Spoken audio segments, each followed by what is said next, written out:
For adults with Crohn's disease or ulcerative colitis symptoms, every choice matters. Tremfya offers self-injection or intravenous infusion from the start.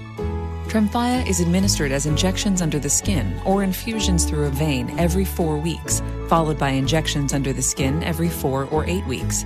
If your doctor decides that you can self-inject Tremfya, proper training is required. Tremfya is a prescription medicine used to treat adults with moderately to severely active Crohn's disease and adults with moderately to severely active ulcerative colitis. Serious allergic reactions, increased risk of infections or lower ability to fight them, and liver problems may occur. Before treatment, get checked for infections and tuberculosis. Tell your doctor if you have an infection, flu-like symptoms, or need a vaccine. Explore what's possible. Ask your doctor about Tremfya today. Call 1-800-526-7736 to learn more or visit tremfyaradio.com. Expedia and Visit Scotland invite you to come step into centuries of history that await in Scotland. Castles steeped in legend, walk along cobblestone streets. Come share the warmth of stories passed down through generations. This is a place with a past that is fully present today and all yours to explore. Plan your Scottish escape today at expedia.com/Visit Scotland. It's something that is unique.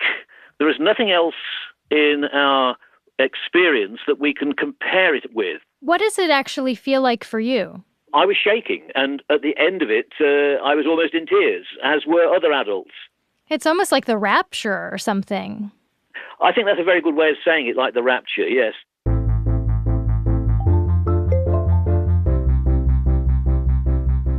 Hi, I'm Flora Lichtman, and this is Every Little Thing from Gimlet Media. Here's what we're all about. This show gives the ordinary, the everyday, a second look. Because, and I think we can all agree on this, upon close inspection, there's always more to it. And today's show, our first show, is about exactly this. It's about giving a long, close look to something that's easy to take for granted, and in the process, finding rapture. Unlike other rapturous experiences, though, this one is highly predictable. People know exactly when and where to go to find it.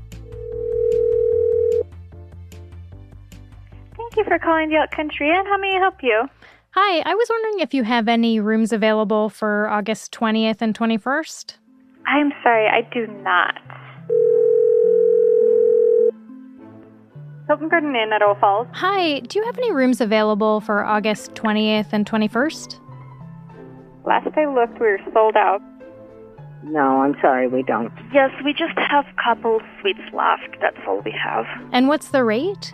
And the rate for those ones are $1,200 before tax per night. What's your usual rate? In the summer, it starts at $369 before tax per night. We've been full for 3 years. You've been full for 3 years? Yeah. You're kidding me. Do you know, are there any other rooms in town? No. Nothing. Thank you. Sorry. That's all right, thanks. Yeah, I don't honestly know of anywhere in Jackson or even in Idaho that has rooms at this time. Maybe I'll have to get my tent. Honestly, it's probably not a bad way to go. I think they're expecting somewhere around 100,000 people. They're saying it's going to be the biggest single event in Jackson history.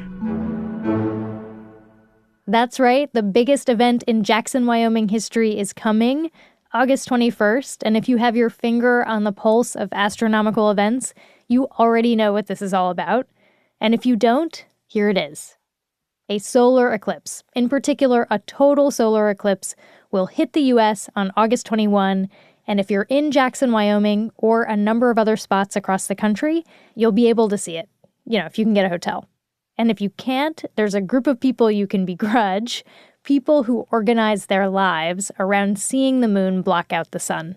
People who chase eclipses, which is like myself, I suppose, it's simply that once you've experienced the phenomenon, you want to experience it again. That's Frank Close. By day, he's a particle physicist, nothing to do with eclipses. But in his spare time, he is an eclipse chaser. On the average, if you sit at some place on Earth and wait for a total solar eclipse to arrive, you'd have to wait on the average about 400 years. But they happen somewhere on Earth every 18 months, so eclipse chasers travel the globe to meet solar eclipses where they're happening. Frank has traveled to the South Pacific to see an eclipse. He's gone to Zambia. In 2006, he went to Libya. Colonel Gaddafi, who was then still alive and in charge of the place, had decided, probably for political reasons, to open the country up so that people could come and see the eclipse. And we had to get up at 2 o'clock in the morning. The plan was to drive 300 miles in these buses into the middle of the Sahara Desert to meet the eclipse path. All went well till about 9 o'clock in the morning, and then suddenly we started getting overtaken by people on motorbikes and then cars and so on. It seemed that everybody in Benghazi and the surrounding area who had completed the morning prayers at sunrise were now getting into their vehicles and heading off into the desert to see the eclipse. So they're in heavy traffic in the middle of the desert. Cars are getting stuck in the sand. It took us 8 hours to get there. And suddenly, after having passed through one sand dune after another, there was a sign stuck in the sand which said, "Eclipse site 1 kilometre." And we crossed the next rise, and there in the middle of nowhere were lots of people setting up telescopes and apparatus and so forth, and sunshade, because, of course, the eclipse hadn't started. The temperature was over 100 degrees Fahrenheit. There they are in the desert. They're waiting for first contact when the moon first goes in front of the sun. And from there, it takes about an hour or so to get to totality, when the moon is fully obscuring the sun. But in those last few minutes before totality, the environment starts to change, Frank said. Temperatures drop, the wind can pick up. People sometimes describe it like a storm coming. Birds and insects begin making their evening calls. And then there's that moment when the moon fully obscures the sun. And this is where it can get kind of freaky.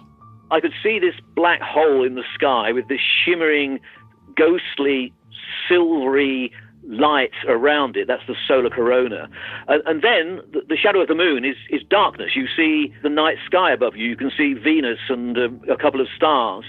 And then as you come down towards the horizon, this dark dome turns into a deep purple and then a maroon. It looked as if life and energy and everything had been sucked off into the depths of space.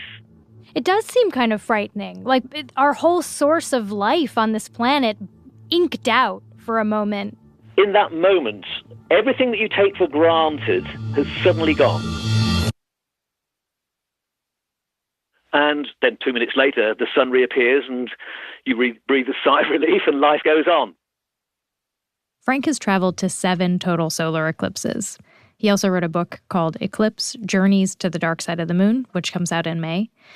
But this eclipse chase had a twist. Frank and his cohort get back into the buses, but instead of going home, to their surprise, their bus driver takes them farther into the desert. And it was quite bizarre because suddenly this helicopter comes in, one of these big transporter helicopters comes in, thud, thud, thud, thud, thud, and suddenly out of one of these big tents emerge a huge number of very athletic-looking guys in boots and shirts and this, that, and the other, who were obviously security men.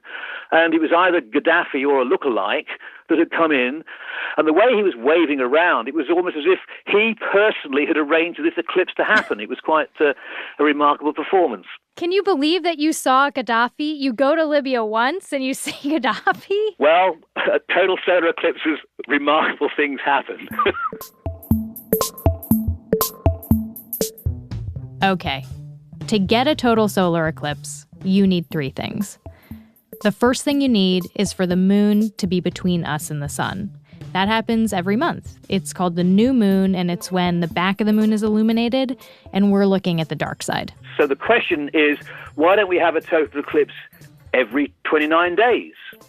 And the answer is because the plane of the orbit of the moon is slightly out of the plane of us and the sun. Picture this. We've got the Earth revolving around the sun, the moon revolving around Earth, and you can kind of imagine the moon and the Earth's orbits like 2 hula hoops in a Venn diagram. The moon hula hoop is smaller, and it's also tilted. To get a total solar eclipse, you need those hula hoops to intersect. You need the moon to be exactly in line between the Earth and the sun. So if this month we had a total eclipse because the moon was directly in line, next month it'll be slightly above or slightly below the line of sight of the sun. The third thing you need is for the moon to be near Earth in its orbit. So the moon's orbit around Earth is not a perfect circle, it's an oval. And the moon will only appear big enough in the sky to block out the sun when it's close to us in its orbit. When those three things coincide, you get a total solar eclipse. And it's very predictable where you can see it and when, which is why eclipse chasers have had their hotel rooms in Jackson, Wyoming booked for years. After the break, we'll explain what this is. Fabulous!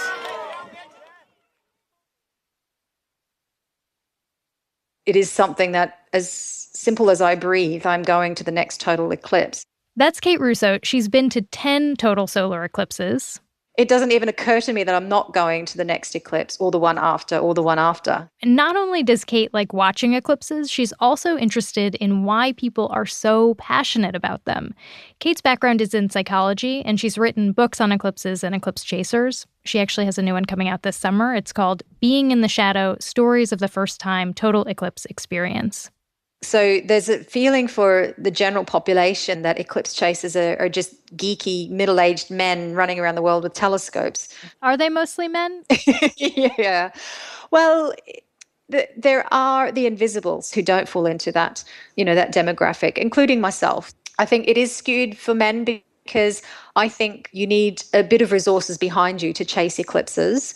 You also need to have flexibility and time. And I think that's why you tend to see more the retired men who have probably more flexibility and time. Kate says that a subset of serious chasers are on a solar eclipse mailing list. It has about 800 subscribers, and Kate has surveyed that list for her research. And she found that they're mostly Americans, Europeans, and Australians, and that the group skews middle-aged or older. The cost of chasing varies.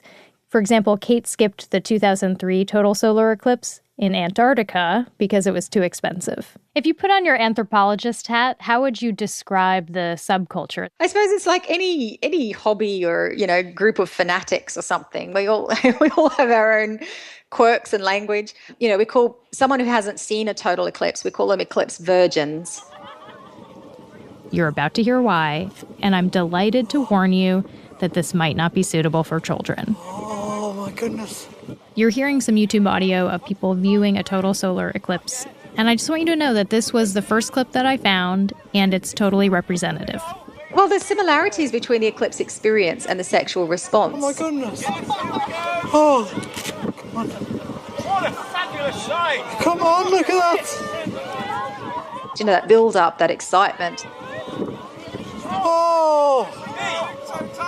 Oh. Then that peak during totality. Oh.